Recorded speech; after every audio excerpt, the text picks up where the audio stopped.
Hi everybody, I hope you're all well. Good morning, good afternoon to those obviously based in the US. I want to thank you for joining us and welcome you to our first ever Trust 3 and Imagination co-hosted virtual roundtable. My name is Greg Dowling and I'm one of the founding members of Trust 3.0. I'm just going to bring up our deck that we're going to share.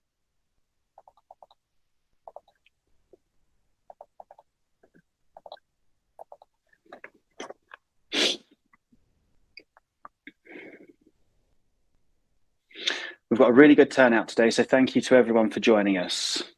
We are going to go through a bit of housekeeping to kick off.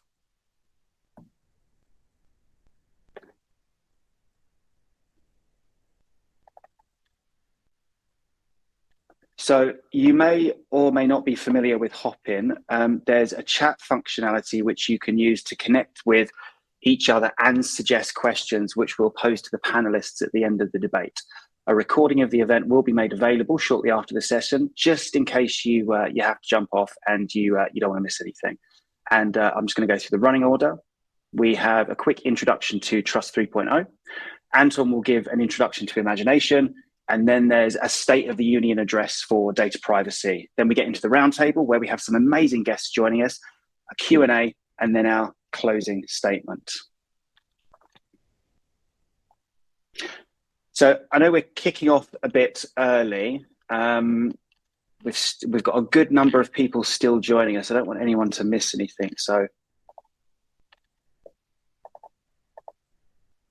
we've got people joining the session all the time. Super exciting. I will start though. So to kick off, Trust 3.0 is a data privacy advocacy group led by a collection of data privacy experts who have all galvanized around the notion that society is at something of an inflection point, and both the public and brands need support when trying to navigate data regulation and legislation, ultimately to ensure equitable relationships. Our purpose is to create a safer digital environment for all, where individuals can exercise their right to privacy and security online without fear of exploitation or intrusion. How we plan to do this is by helping to raise awareness and promote online privacy by engaging directly with organizations to develop and improve consumer privacy protections. This event is obviously part of that initiative. Our advisors and trustees span a wide breadth of discipline, from human rights lawyers and chief medical officers to policy leads and data experts at big corporates. And we also have some senior leaders in the Web3 space, and support is growing daily. When it comes to our pillars and areas of focus, you can see them broken down here as they relate to data privacy. So we've got purpose, ownership, support, and transparency. And now I'm going to hand over to Anton, who's going to go through Imagination, what they're all about, and how our partnership and why our partnership is so important to them.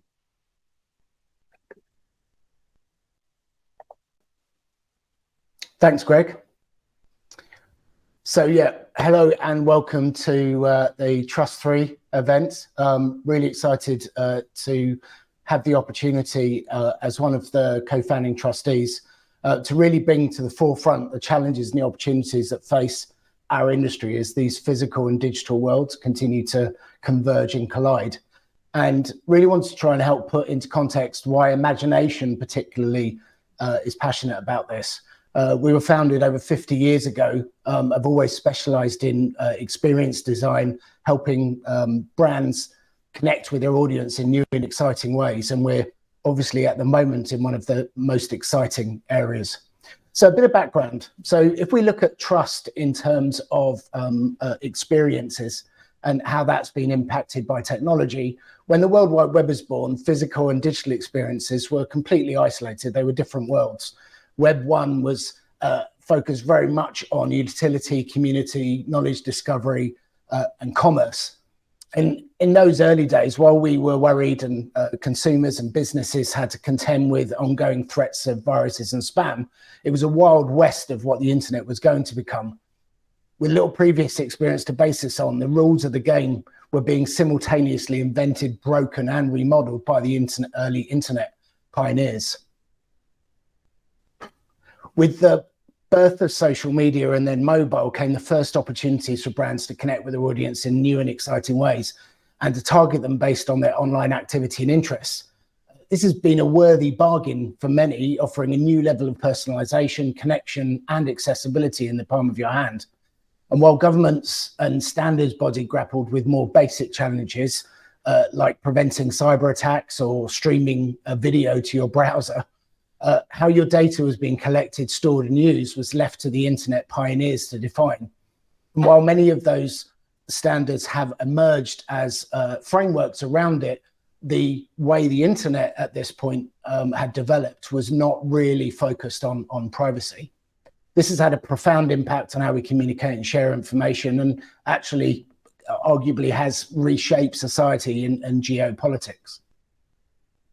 And so with the advent of fully immersive 3D worlds and AI, the ability to track and respond to your customers' every move is easier than ever. The internet pioneers of the future will be the ones that ensure that the worlds we build and inhabit are places that we're all comfortable living in. And there's an example very recently, probably nobody has been immune to the launch of the new Apple Vision Pro. And what was really interesting about that launch was, as one of the internet pioneers or technology pioneers, they've built privacy into the hardware layers of their device. So they recognize already what potential risks are there, and it's for the rest of the industry to really see that as a path to follow.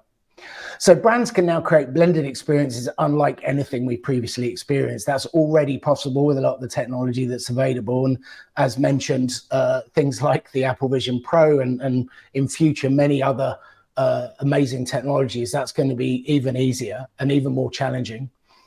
And so this brings really exciting and engaging experiences that can adapt in real time with the world around you based on your preferences, implicit data points, and emotional responses. So in order to do this, the industry must ensure that trust and transparency is not only a fundamental core principle, but is also backed by implementing modern privacy frameworks and infrastructure that demonstrates commitment to this cause in the most explicit ways possible. Hopefully, that's a good kind of framing of what we're going to talk about today, and I'm looking forward to getting into this with the panel in a bit more detail. And I'm going to pass you back to Greg to set up for the panel now. Thank you. Thanks very much, Anton. So we're living through something of a perfect storm for tech. The pandemic accelerated digital transformation. Geopolitical tensions have increased government subsidies in the race to dominate AI.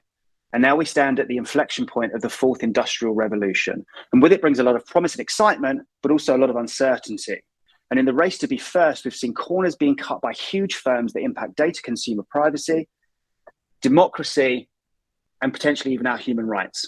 So what are some of the challenges that this transformative period has wrought on brands and consumers? So according to a 2020 Tableau report, 63% of consumers worldwide think companies aren't honest about how their personal data is being used. And nearly 48% have stopped purchasing from companies because of privacy worries. I mean, that's a huge issue for brands. That's a huge issue for businesses, full stop. And the only way around this is a more honest and transparent dialogue with your customers.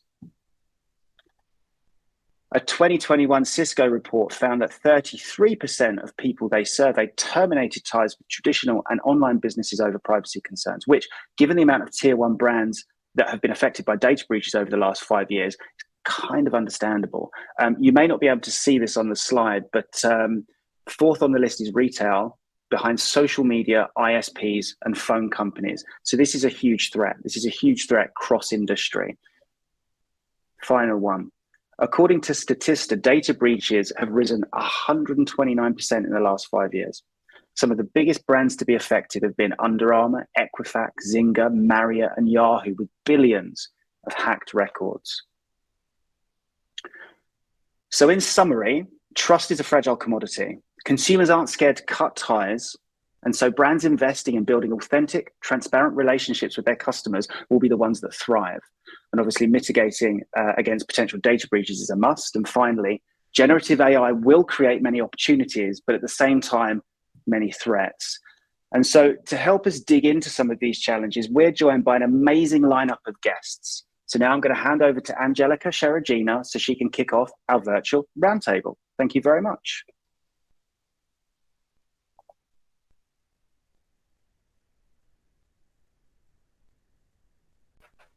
Thank you very much, Greg. Thank you so much for your kind introduction. And I'd like to welcome everyone to, first of all, very first roundtable on a very important topic, building trust using a transparent data relationship.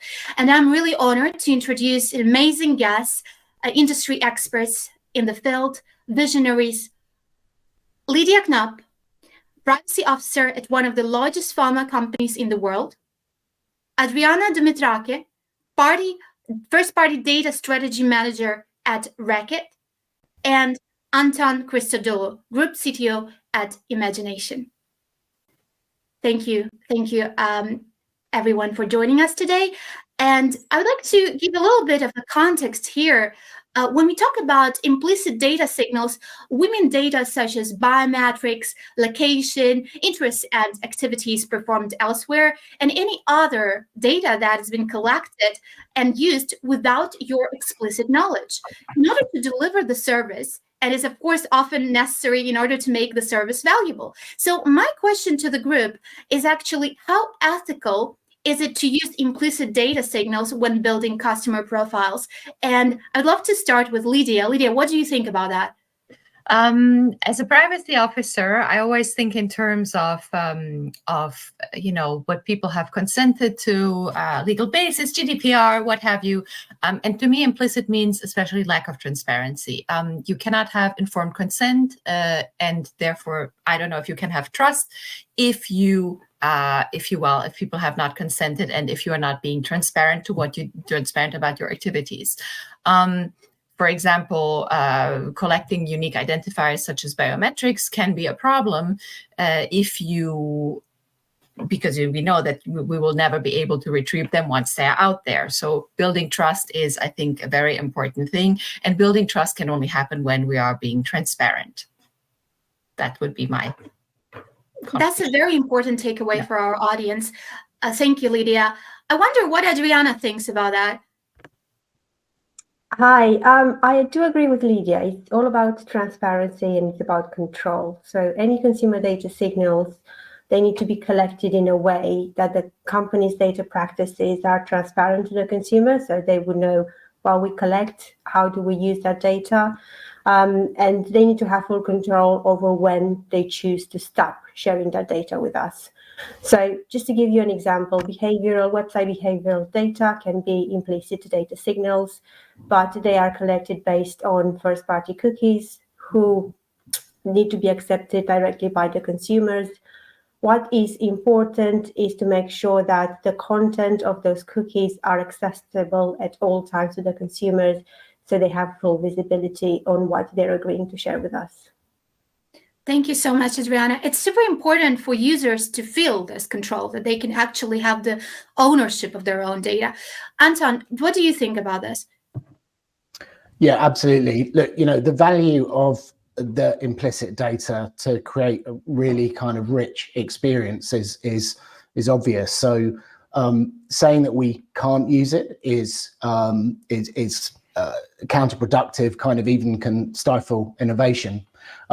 However, doing it, as everyone else has said, doing this transparently is the really important aspect. I touched on earlier the Vision Pro, but actually Apple, and not only Apple, but Apple have been one example, especially of such a big technology company that have made privacy, absolutely core and done it in a way where you're always, as best as possible, giving explicit permission to each step. Even as an example, like an AR app, it asks for access to your camera, but it also asks for access to the sensors in your phone. And so those sensors, that sensor data, which is very much implicit data, is only accessible once you have said that you can do that. And obviously there's different layers in terms of there's technology companies. You can't assume that Apple are going to cover you off. And so as a brand, especially as we enter kind of this new era with AI, it's really critical that companies understand what they can do to manage those layers. I guess the last point on this particularly is we need to start thinking about privacy and transparency in the same way as we think about any other core elements when you're delivering a service to your clients or to your customers, actually, more importantly here. You know, if we're talking about consumers, it needs to be treated with the same level of importance as we now, for example, look at things like sustainability. And it's hard, especially if you're a smaller company, easier if you're a larger company, but we need to be able to, as best as possible, help companies develop and understand how they can do this, because it is, although a lot of the tools are out there now, it's still quite, can be quite a complicated challenge. Thank you so much, Anton. Well, it's a really challenging environment right now in the age of AI to develop this. However, the urgency of building transparency cannot be neglected. And moving forward in our conversation, I would like to talk a little bit about personalization. So brands at every level, they want to offer consumers better levels of personalization. But this could be potentially a byword for "give me your data." And my question to our amazing group is, where's the value trade-off for brands and consumers? And let's start with Lydia again. Yes, I think we need to remind everyone that holding many data is a lot of responsibility. As we mentioned earlier, when data get leaked, breached, there can be real consequences, real life consequences. And I think we need to distinguish between two groups of people. Some people want to customize and personalize everything to death, and other people want privacy. And it's a little bit difficult to have everything completely customized and personalized if you want privacy. So there is a trade-off. But I do think that there is a way to do this. You need to give people, first of all, the choice, which is, in my opinion, the only ethical thing to do. And if people, for example, no longer want to interact with you, which can also happen, you need to give people the choice to leave you. Like in a relationship, you go away, and you also need to give people the opportunity to be forgotten. As we know, this right exists with certain limitations on the GDPR, especially when you have experienced something negative, you would like to forget about it.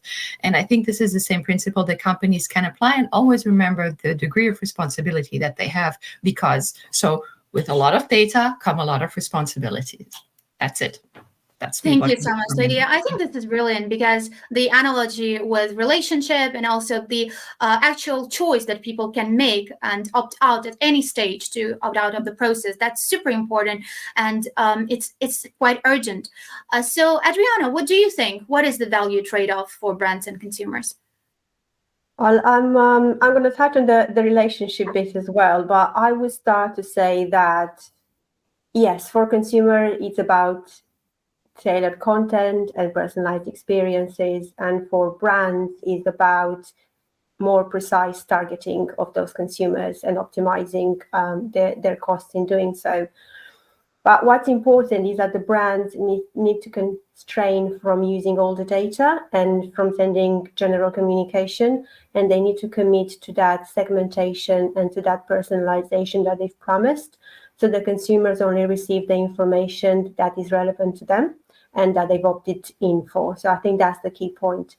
One of the other things I would add is that we need to decouple the value trade-off from instant gratification, because we need to, as Lydia said, it's a relationship. Both brands and the consumers are going to change in time, and their needs are going to change as well. So it's really important at all times to understand what are those changing consumer needs, and make sure that the value trade-off is still relevant to them.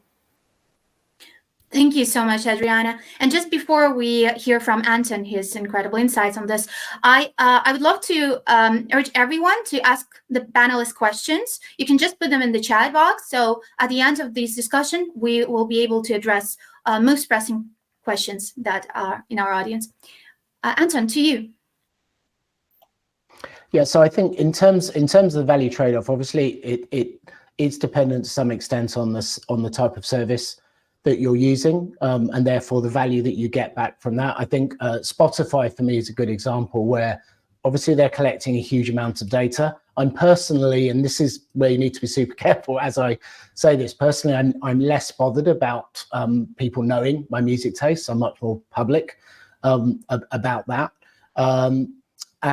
But equally, they're now a major podcasting platform, and therefore, obviously, that data could be used in ways to determine a lot more about individuals. What I quite liked about Spotify, they do as probably many people know, they do that thing at the end of the year where they kind of give you your stats back to you and play back kind of your music history. So they actually end up sort of almost doing the transparency as both a marketing tool and as a quite a fun way to essentially be transparent.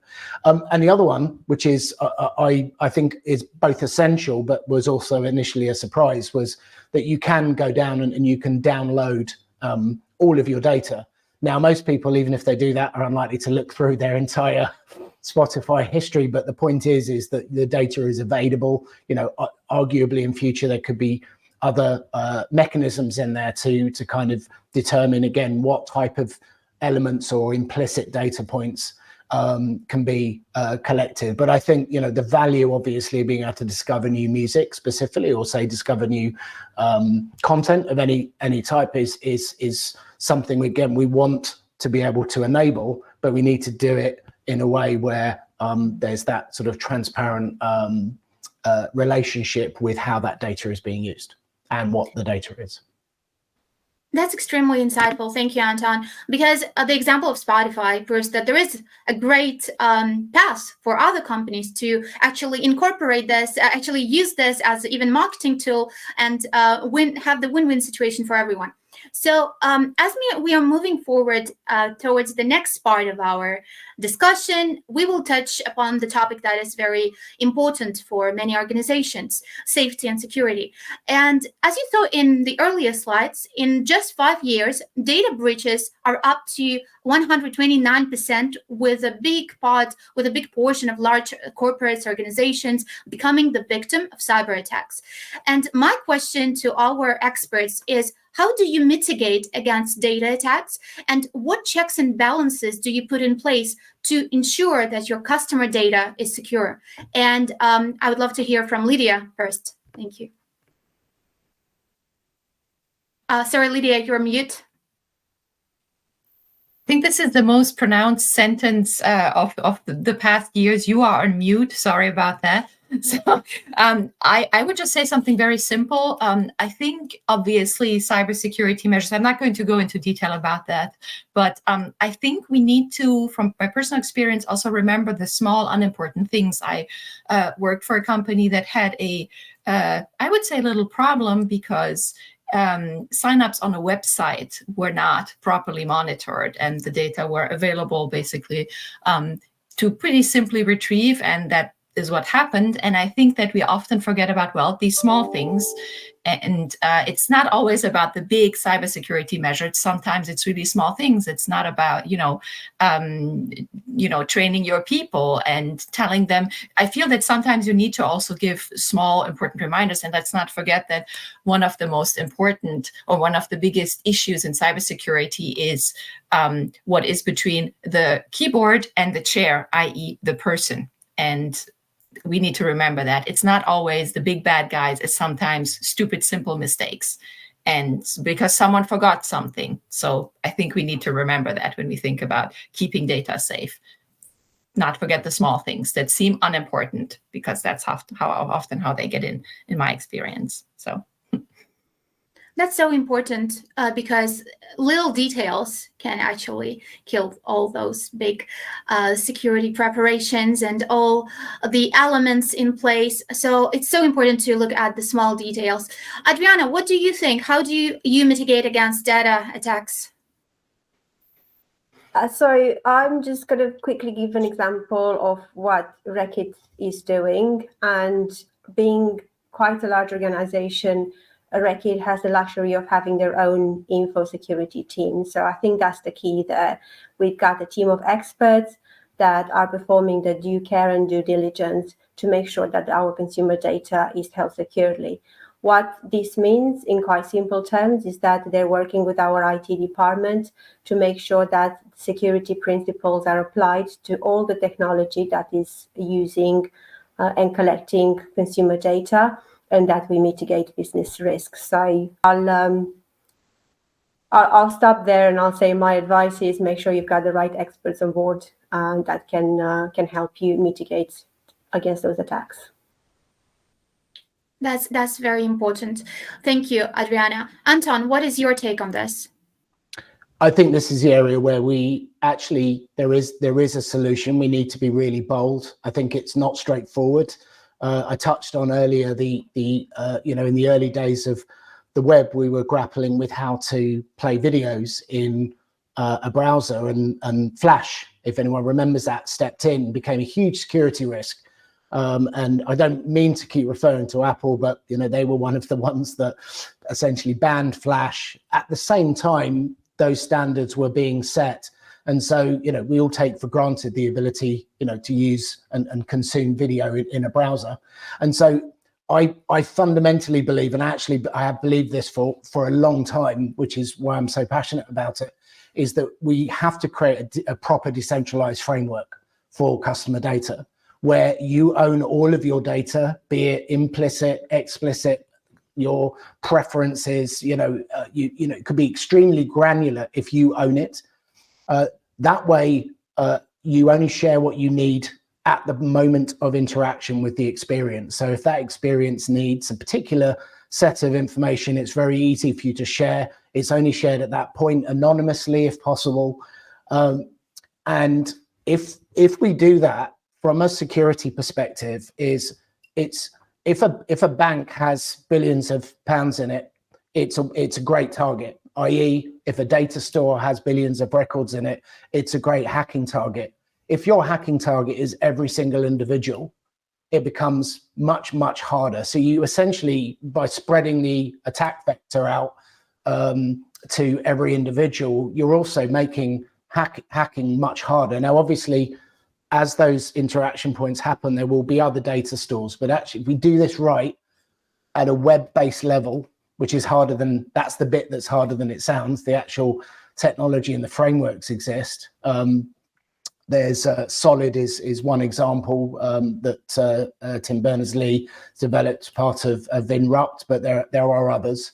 Then I think we can go into the kind of next stage of the web in a much more comfortable position. And I think the last thing is thinking about this as we go into the kind of spatial web, as we start to mix these physical, digital and virtual realms together, those controls will become more and more important because there'll be additional things that you need to think about in terms of how close somebody can walk towards you within a 3D virtual world, whether you can hear them if you don't know them, so the ability to mute by default, even see them, and so that you can create those controls that allow you to operate in a similar way that you would in a physical environment in a safe way. And obviously over time, if you have control, you can lift those. So the frameworks and the ability to do this exists now where it didn't before. And it's really just working out how we go about ensuring that we can implement this in a way that can be used by everyone, from a consumer to small business up to the larger organizations. Thank you, Anton. I love how you managed to give us a very briefly, but the huge holistic overview how this could be mitigated. And as we move forward, the next part of our discussion will cover trust. And according to 2020 McKinsey report, only 1/3 of consumers think that their data is being used responsibly. And that's really fascinating because people actually say that they don't trust. And with the rise of ChatGPT, deepfakes, where anyone can put anyone in compromised photos, the trust aspect is really challenging, and even more challenging than it used to be. So my question to our experts is, how do you leverage new technologies in an ethical way that actually safeguards consumers' privacy and builds trust? Lydia, starting with you. Yeah. I think we need to keep in mind that data is a very precious commodity. Everybody seems to want our data, yet nobody wants to pay us for it, which is very strange. I think that in the future, or I hope there will be more opportunities for people to donate their data if they wanted to good causes, for example.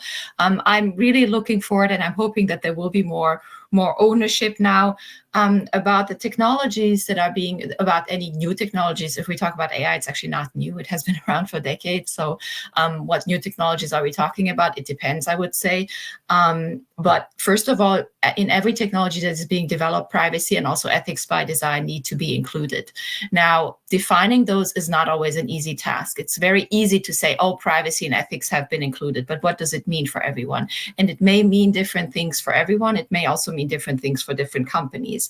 And also we need to think about what actually technology means for us and what it is supposed to do. We should really not jump on every technological hype just because it's new and cool, and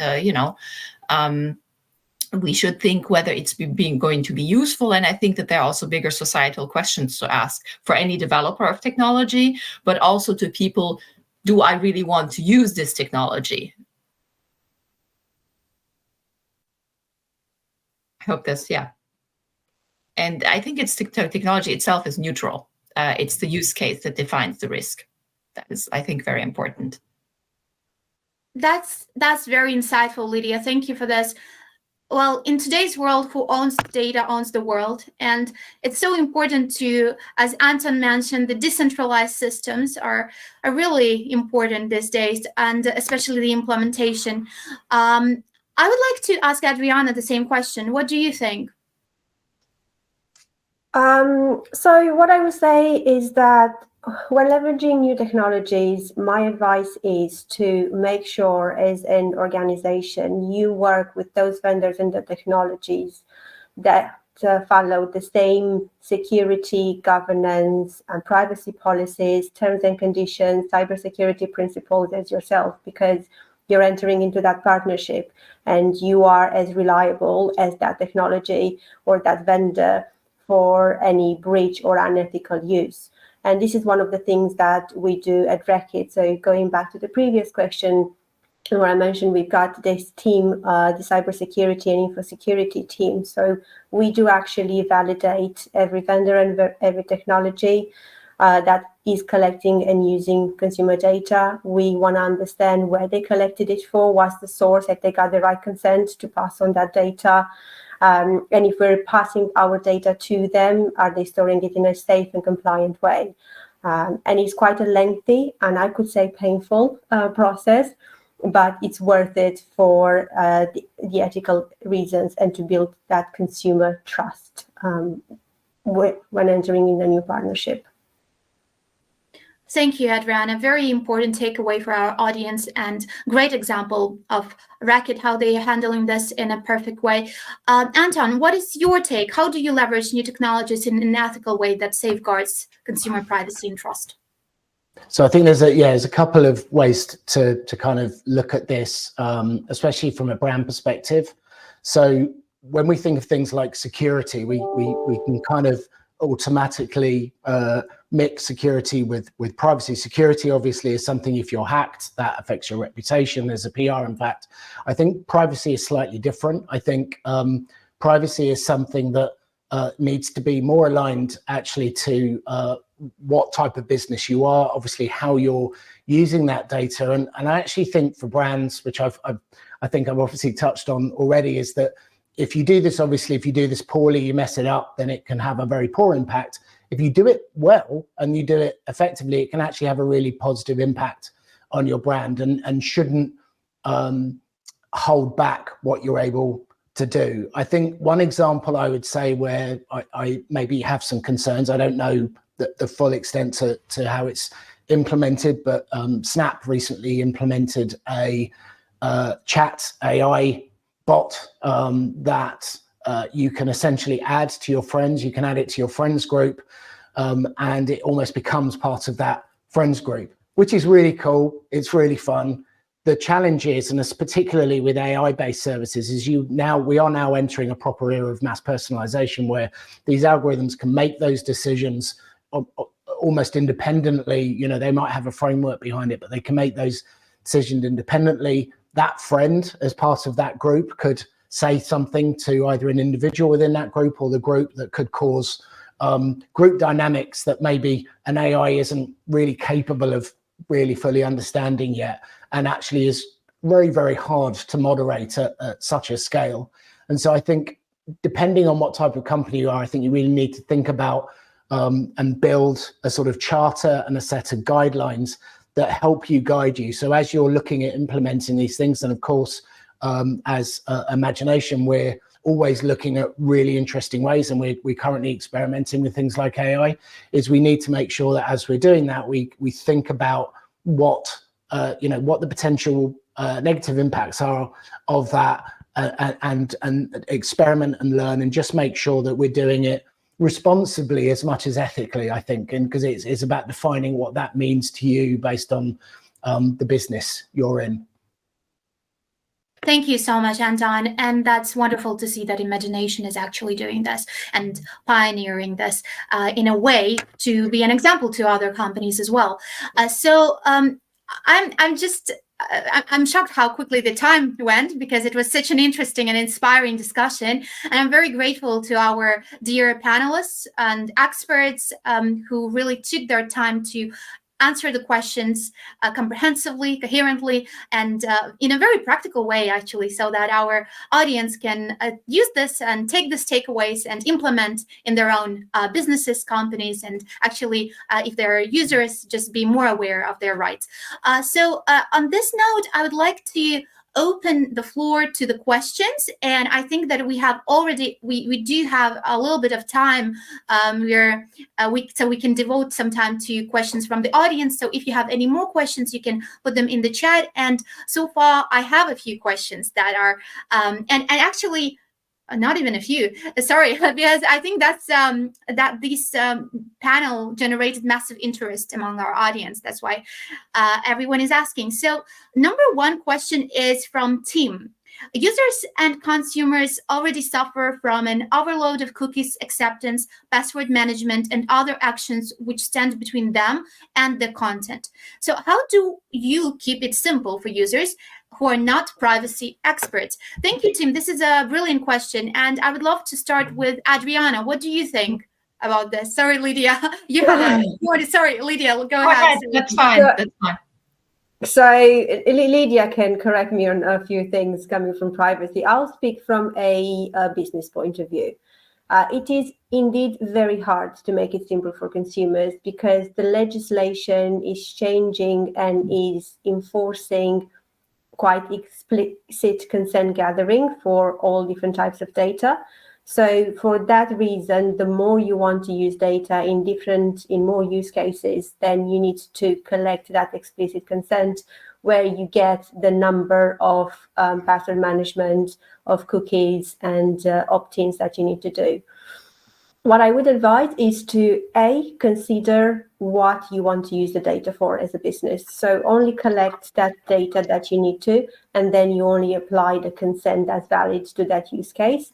And then B, try to make the wording really simple. So you will need to work with your data privacy lawyers to make sure that you are in line with regulations, but try to make the actual wording simple and easy to understand what's the purpose and what data will be collected.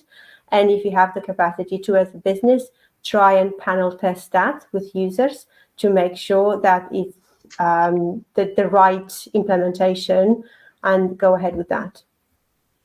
Thank you, Adriana. Thank you. Lydia, back to you. Yes, I think Adriana said it very well. I think that companies really need to consider what they want to use the data for, and obviously they need to be transparent about this in order to create trust. I just wanted to go to the user perspective a little bit.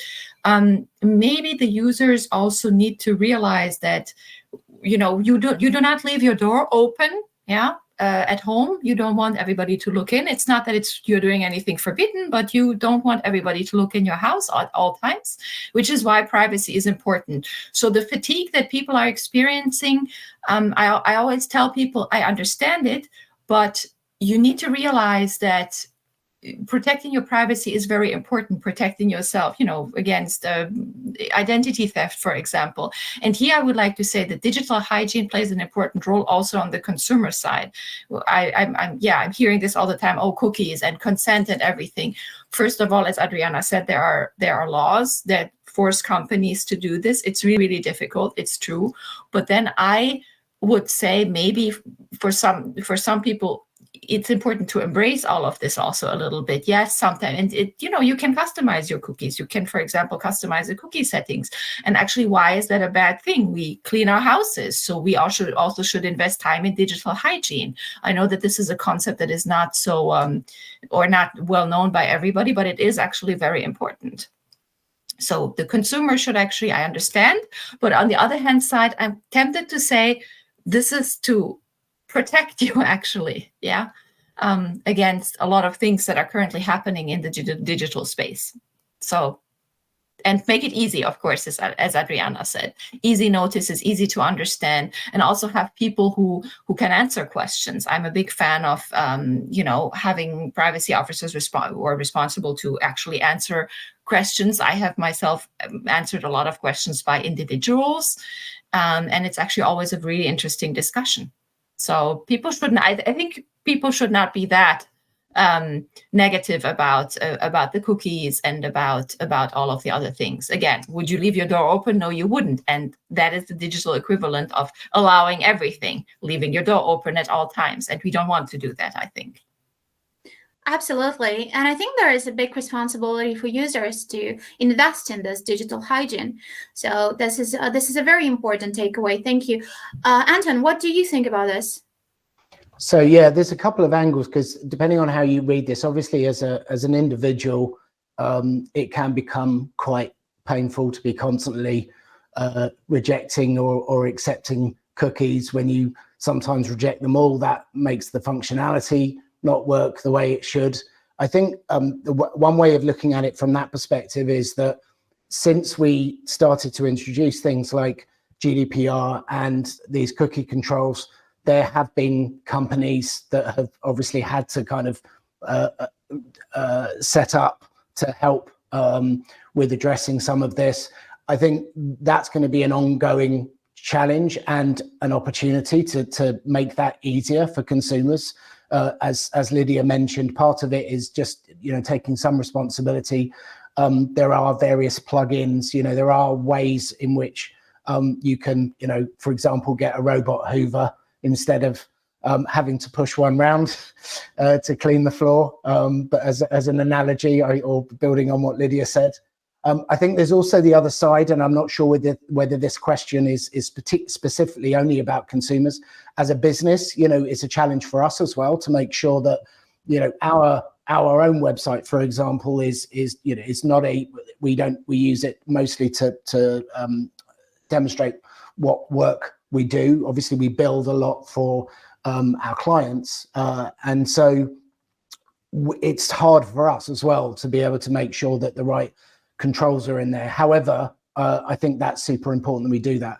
Now, quickly jumping forward is where I think this is builds on the previous comment around decentralization and data ownership, is actually this can get a hell of a lot simpler in the future. If you own all of your data and you can set those controls once for your data store, and those are the permissions that all of the services, basically like a cross-platform service that queried your baseline preferences from the offset, then actually in future you will be able to have a high level of privacy with actually a low level or a more comfortable level of kind of of you having to kind of step in to make decisions. And ironically, things like AI and actually just generally kind of learning algorithms can be used. There can be different profiles, for example, for children that are accessing certain sites, and making sure that actually their controls are more heavily restricted by default. You could answer a set of questions that kind of build some default profiles for you. So I think, again, if you have a framework which is cross-platform, then this becomes easier. Right now, it's as Lydia said, and I think Adriana there's some, you have to do a bit of extra work just to make sure, but at least the controls are there, whereas before it was open season. Thank you, Anton. I think that this was answered very comprehensively from everyone on the panel, and we had different opinions, different viewpoints, but it's very important that we all are united in the belief that users have to be the center of this.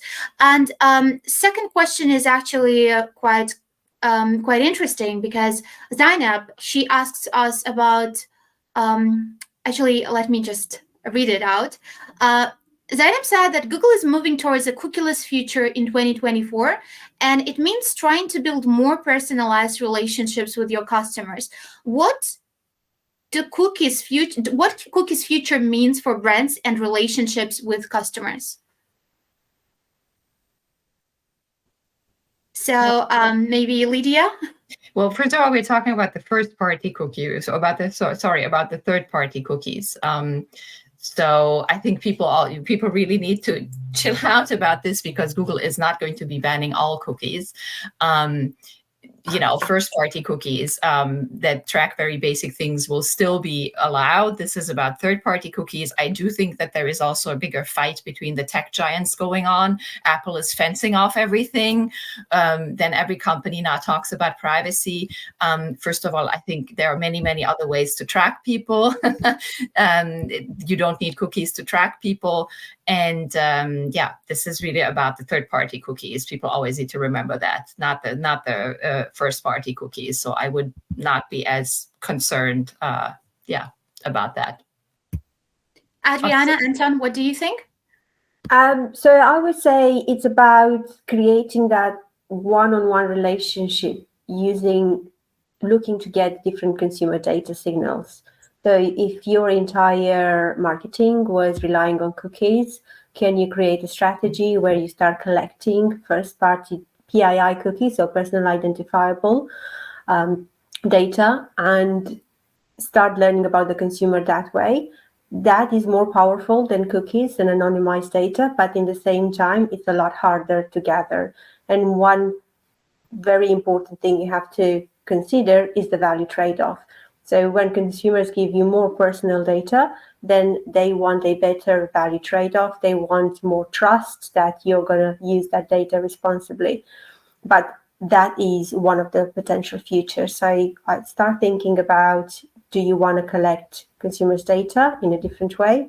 How you're going to do it? What are you going to give consumers in return, which means what is important to them? Thank you very much, Adriana. Anton, what do you think about this? Yeah, a couple of angles, I guess. I mean, one would be using another sort of physical analogy. If you ever try and block a river or a stream, the water always finds a way round. And so while we may be moving towards a third-party cookieless future, the technology companies will be looking at other methods, and hopefully those methods are innovative ways of addressing these problems rather than workarounds. And so one part of that, putting the technology aside for a moment, as Adriana and Lydia said, is that obviously building a more authentic and direct relationship with your clients and your customers is essential anyway. And so, if that encourages you to do that, then that's the right direction. And going back again to the kind of concept of owning and controlling your own data, is actually you could argue I'm talking about a giant cookie. It's just you have the keys to the cookie jar. And so when any brand wants that information, it doesn't mean they can't have it. It's just they need to explicitly request it. And going back to the question from Tim, it's just making sure that there's ways of ensuring that you're not being asked 100 questions every time you engage with a new service. However, the answers to those questions are the ones that you would have answered, and it identifies, the ones you get asked are the ones that maybe the service isn't sure about whether it should be sharing. And I think that as we get more sophisticated around that concept, then this becomes a non-issue. A non-issue is maybe the wrong word, but it becomes a different conversation. Thank you very much, Anton. And just before we go forward with the third question, I wanted to give a compliment to our audience, who seems to be extremely knowledgeable on the topic and really having profound questions that are really thought-provoking, and that's amazing to see. The next question is the question from Kamal. And he asks, how can businesses monitor and evaluate the effectiveness of their transparency initiatives in building customer trust? Also, can AI empower that, or will it act against it? Well, that's a fascinating question, Kamal. Thank you. Who's willing to answer it first? I can jump in if you like. Perfect. Okay. There's sort of two questions. Question one: how can business monitor, evaluate? It's challenging. I think it's a really good question, because it's very hard. You can obviously you can attempt to and put what we've talked about before, put both the kind of frameworks and the policies in place to make sure that you are being transparent. But actually, how you build that, I'd argue there are a lot of existing tools out there already that survey type tools, and as purely as a consumer, there's a number of ways you can express your how you feel about a brand. That may not fully address whether they are transparent. They may just be very good at giving the impression they are. So I think that's an ongoing challenge, but I think it's one that it's important that clients and brands do. And can AI empower it? Absolutely. I mean, I think this, obviously AI adds a whole level of complication, but I think it would be an absolutely critical tool for both simplifying how you build those trust relationships with every kind of interaction point, whether that's with your local whether that's with a brand or your local council or whatever it might be. I think AI can be an extremely powerful tool in that sense, in terms of making it easier. And of course, bad actors will be able to use AI to try and get around those or siphon off your data. And so that's just, but then I would argue that's kind of the constant challenge of technology. Even before the internet, it's just a bit more complicated now than it used to be. Absolutely, I agree with you, Anton. AI is not a creature, it's a tool. So depending on the hands that's going to use it, we will see the results. Lydia, do you have anything on this? Well, I would say that transparency, documenting and monitoring it is generally difficult. There are, transparency should be part of, in my opinion, every corporate social responsibility program. It is their responsibility towards your customers to be transparent. Now, how do they react to it and how effective is this? That is very difficult. How do you know why you lost a customer? Sometimes we will never know. I do think, though, that if you see that you are attracting customers through maybe more better communication about your transparency and privacy measures, it means something. I would maybe infer from that. AI, yes, it's a tool. It's a tool like any other for me. So I do not have a specific opinion on how AI may help with this, because it's a tool. It can help with anything, and it can really, and as Anton said, really bad things can happen with it. I do think the first thing you need to simply do is have proper reportings in place on transparency. That is the very first step, because if you need really to have it in place so you can then potentially measure impacts. But it's a tricky one. It's a tricky one because I think that it's difficult also to understand what consumers want. You can do surveys, of course. I'm always a big fan of testing any measures with colleagues, with people, to see if people understand what it is about. just, if you have, for example, a privacy notice, just because we talk about transparency, we can also talk about privacy notices, which are supposed to be transparent. You need to bring in regular people who are not the ones who drafted those documents, not the ones who conceived those documents, to see if they understand them. The very first step is to make sure that these things are accessible, that they are understandable and intelligible. I think that that's very important, because I can tell you, if you have 10 people who read your privacy notice and 9 tell you, I didn't understand what you were saying, probably your customers won't understand either. So there is a lot I think you can do internally to make sure that whatever gets out is actually really good, useful to people. And I think that that's not exploited enough in many companies. There you see these horrible long notices, the terms and conditions that nobody understands. And that's not how it's done. It needs to be done well.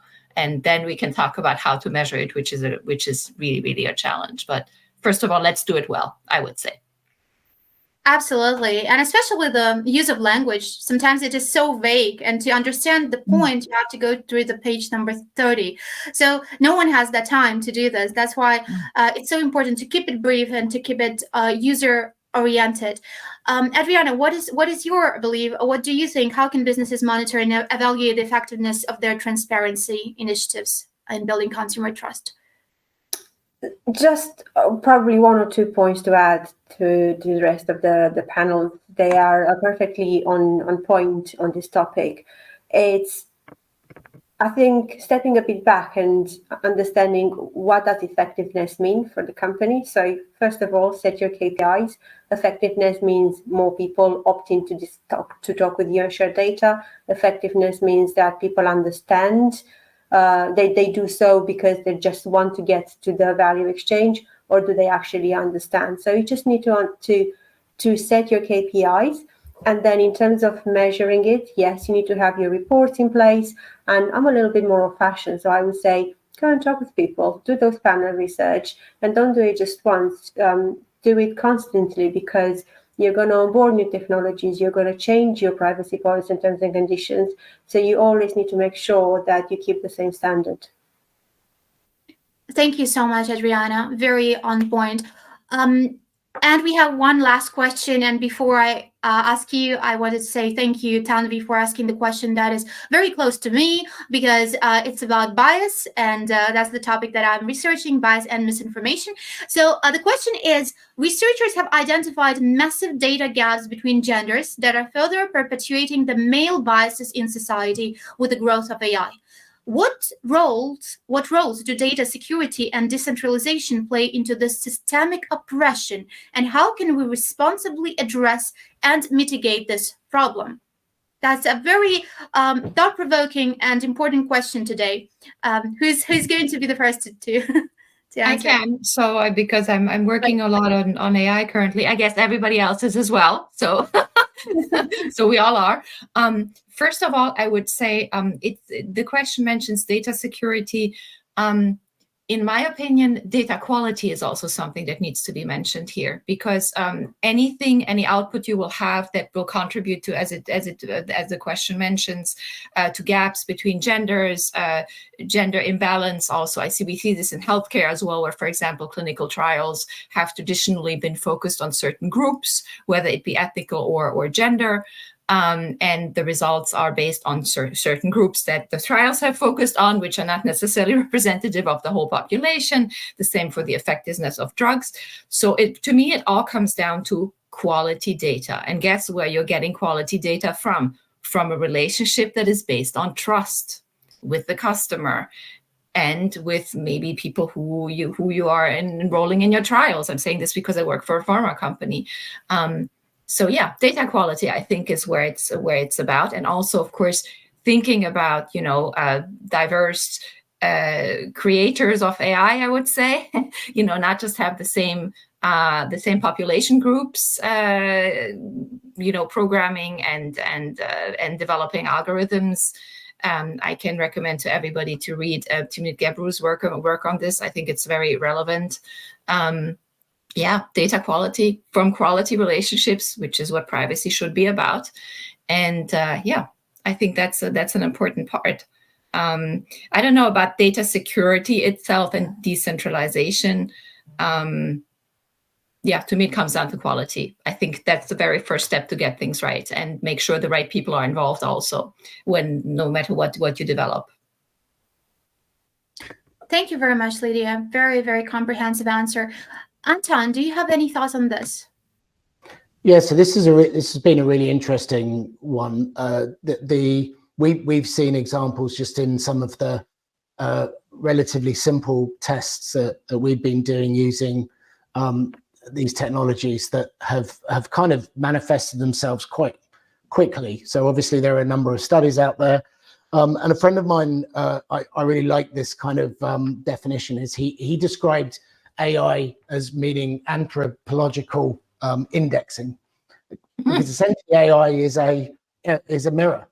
The thing with AI is it's the current version of things like the large language models are built on huge data sets of us. And in fact, they're even around training for things like reasoning is now involving human training. And since they introduced that to things like ChatGPT, for example, the actual accuracy of the data has gone down, not up, because humans tend to be less accurate. They tend to be less kind of logical in the purest sense. And so I think it's very important whenever you're using any of these technologies to recognize the fact that the answers you're getting are based on us and us as a whole. And so those biases are inevitable. It's actually going to be extremely hard because society changes over time. So in 100 or 1,000 years, hopefully those things have gone, and gathering that data would actually create a much more unbiased model. And I think as long as you look at it through that lens, then it again goes back to some of the earlier questions and answers, is that when you're looking at what are your ethical frameworks for how you deliver these things, you need to recognize that there are biases and make sure that those biases do not have a negative impact on the output of what you're doing. That's super important. And I love the analogy with the mirror, because basically the data sets, they mirror everything and all the injustices and biases that have already been there for years. And especially large language models, they've been trained on those biases. So it's very important it's a big challenge to address. Adriana, what is your take on this? It's a subject that we could be talking about, but I'll be very brief, and I'll say, like Anton said, bias does exist and it will be around us, unfortunately. So what we can do is try as much as possible in our work and day-to-day life to create equal opportunities. And when using technology like AI or any other technology, I would say that we need to make sure the samples we're using to train the technology and the model are, again, formed from an equal, let's say, male and female population. And that way we possibly could reduce that bias. I was thinking actually on this from a kind of with brand marketing hat on, is you take something like the Dove marketing and branding around how they've looked at body image, for example, is you could actually use or address some of these biases that exist by surfacing them. So find ways of surfacing those biases and then addressing them within and through a marketing lens, but obviously with a positive intent around sort of authenticity. And so Dove obviously are doing it around kind of what it means, what beauty means, and so as a brand, depending on what you're providing, think about how could those biases be surfaced and therefore addressed and brought into the conversation. So I think there's some interesting ways to look at this, and a really, really good question. Thank you very much. These are some of the amazing questions being asked today, very challenging ones. And I have one question from my side, quite a philosophical one. And I'm really interested to hear your feedback on this, because we can't see our data, we can't touch it. So can we actually say that we own it? And if we do we have any control of it? I think we own our data and we have control over it, or we should have control over it. But if we are interacting with any company where we find out we don't have control over our data and they do, we definitely need to highlight that and report it. Thank you, Adriana. Any other thoughts? Sure. I think it's actually it's a really valid question. It is quite philosophical, but I think also quite practical. I think a lot of what we've been talking about, even decentralization, true decentralization and ownership of data means that even where it's hosted, for example, makes a difference, because if it's hosted on a provider that you think you trust and they're not trustworthy, then actually, the strictest way to do it would be for you to literally have the key to your front door, as using the analogy Lydia earlier. Same thing, like if you look at things like cryptocurrency, the securest way is to have it on a USB stick until you lose the USB stick. So I think there's different levels to whether you actually need to see it. I think that's what Adriana was saying, is the point is, it is your data. If there are controls out there and there is the ability for you to take ownership, in the same way as you'll trust that the Hoover will hoover up the dust, is if you don't buy a Hoover, then your floor is going to be dirty. So I think, it's making sure that you do what you can, and by doing that on scale, that will also encourage companies to ensure that they buy into that ecosystem. If I may, I think what I mentioned earlier, from a consumer perspective, digital hygiene is very important. I think it can be as simple as really thinking about what you really need and what you really expect. You really need all those apps. And first of all, do you really need all these apps to access all of your data? I don't understand. When I mentioned the example with the door open earlier, people really need to realize that it's the same online. And Google knows more about probably all of us. I do not use Google anymore, but when I did use it in the past, Google knows more about us than probably our family does. And it's not about keeping things secret. It's not about doing illegal stuff. It's just about being private and wanting to stay private. I also use the bathroom analogy. Do we want everyone to see us in the bathroom? No. Are we doing something illegal? No, we do not. But it's private. And this is, I think, what we all need to remember in whatever we do as consumers as well. And also maybe companies need to realize, wow, maybe I should not be asking for this. I should not be asking people for this. I should not really, as a privacy officer, I have to consider privacy by design and privacy by default whenever I work on a project, whenever we design something, whenever we develop anything.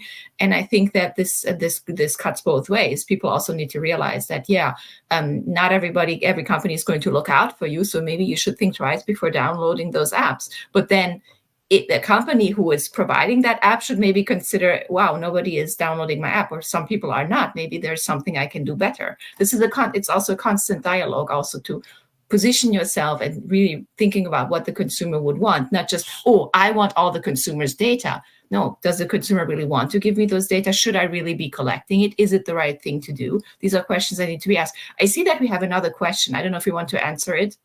I just wanted to say thank you, Lydia, very much for giving such a comprehensive answer to my question. It's just because we're very aware of the time. So this last question will be answered privately, if you don't mind. And I just wanted to say a huge thank you to our honorary panelists today, because the questions you've answered were of a big urgency in today's world. And a big thank you to the audience for coming here and for asking the questions that really matter. And I just would love to provide a little brief summary of today's roundtable, our first Trust 3.0 roundtable with imagination, and the importance of building customer relationship in the age of AI. So a few things that were key takeaways for me personally was that consumers need to be aware of all the data you're collecting from them, whether it's explicit data, implicit data, any kind of data, they must be aware. Understanding how consumers want to engage with you is a must. Some want personalization and others, they want privacy. There shouldn't be a one-size-fits for all the consumers. We shouldn't generalize. And importantly, you should follow GDPR best practices and give your customers the ability to erase the data when they want to. And last takeaway from me was that privacy and data ethics should be by design and not an afterthought, and new tech should be considered very carefully before rollout. And it's also paramount for all organizations to have someone whose job is to be responsible for ethical practices. And I really hope that today's roundtable has been insightful and helpful to all of you. And anyone who wants to get in touch with Trust, with the panelists, with me, with Imagination, please follow up past events, and we will follow up with the summary of today's discussion. And we're really looking forward to many, many more insightful conversations. Thank you very much. Thank you. Thanks, Angelika. Thank you, everyone. Thank you. Thank you.